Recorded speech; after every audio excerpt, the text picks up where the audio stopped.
Hello everyone, welcome to my channel হুমারাদা বঙ্গাল। আশা করছি তোমরা সবাই ভালো আছো। আমিও ভালো আছি আলহামদুলিল্লাহ। আজকে আমি তোমাদের সাথে যে টপিকটা নিয়ে কথা বলবো সেটা কোনো প্রমোশনাল ভিডিও না এবং কোনো পিআরও আমার কাছে আসেনি। তবে এটা অ্যাকচুয়ালি বেসড অন আমার আজকের স্টোরি।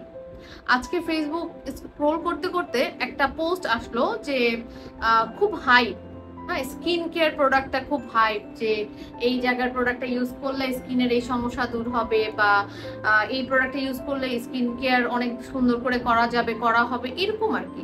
তো আজকাল আমরা সবাই স্কিন কেয়ার নিয়ে খুব কনসার্ন, কোনটা ইউজ করব কোনটা ইউজ করব না। Specially Korean skin care product নিয়ে হিউজ ভিডিওস আমি আজকে দেখলাম। তো আমি বলবো না যে এটা ঠিক না, তবে আমার কথা হচ্ছে যে তোমার স্কিনে এটা স্যুট করছে কি না, বা এটা তোমার জন্য ভালো কি না, সেটা একটু খোঁজ নিয়ে তারপরে ইউজ করা ভালো।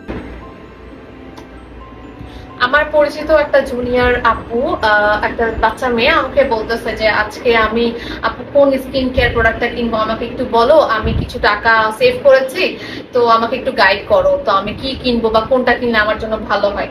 তো আমার কোশ্চেন ছিল ফার্স্ট যে তোমাকে কোরিয়ান স্কিন কেয়ার প্রোডাক্টই কেন কিনতে হবে, কেন ন্যাচারাল জিনিস তুমি ট্রাই করছো না, ছোট মানুষ। তো বললো যে আমি তো টিকটকে দেখেছি বা আমি তো ইনস্টাগ্রামে দেখেছি। তো আমি আর এরপরে আমি ওকে বললাম আমি তাহলে একটু খোঁজ নিয়ে তোমাকে জানাই। তো আমার কাছে মনে হলো তাহলে একটু স্টাডি করি। তারপরে আমি কয়েকটা জার্নাল স্টাডি করলাম, দেখলাম।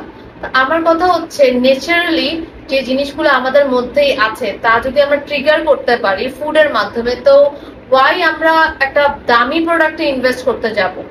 এটা হচ্ছে আমার প্রশ্ন। এবং সেই প্রোডাক্টটা আমার স্কিনের সাথে যাবে কি না, না জেনে আমি মোটা অঙ্কের টাকা খরচ করতেছি, এটার তো কোনো মানে নাই, তাই না? সো লং স্টোরি শর্ট, যারা এখন স্কিন কেয়ার নিয়ে খুব হাইপ এবং অনেক অনেক টাকা নষ্ট করতেছো, প্লিজ এটা এখন একটু বন্ধ করো। কারণ একটা স্কিনে মানে এত অত্যাচার করার কোনো মানে হয় না। স্কিনে অনেক পোর্স থাকে, এমনিতেই আমরা অনেক কিছু অ্যাপ্লাই করে সেই পোর্স গুলাকে ক্লগ করে রাখি, এরপরে স্কিনের 12টা বাজায় ফেলি। সো ট্রাই করো ন্যাচারাল ওয়েতে, মানে যতটা সম্ভব নিজের কেয়ার করা যায় করো। আর এই সবে এত টাকা নষ্ট করার কোনোই মানে হয় না।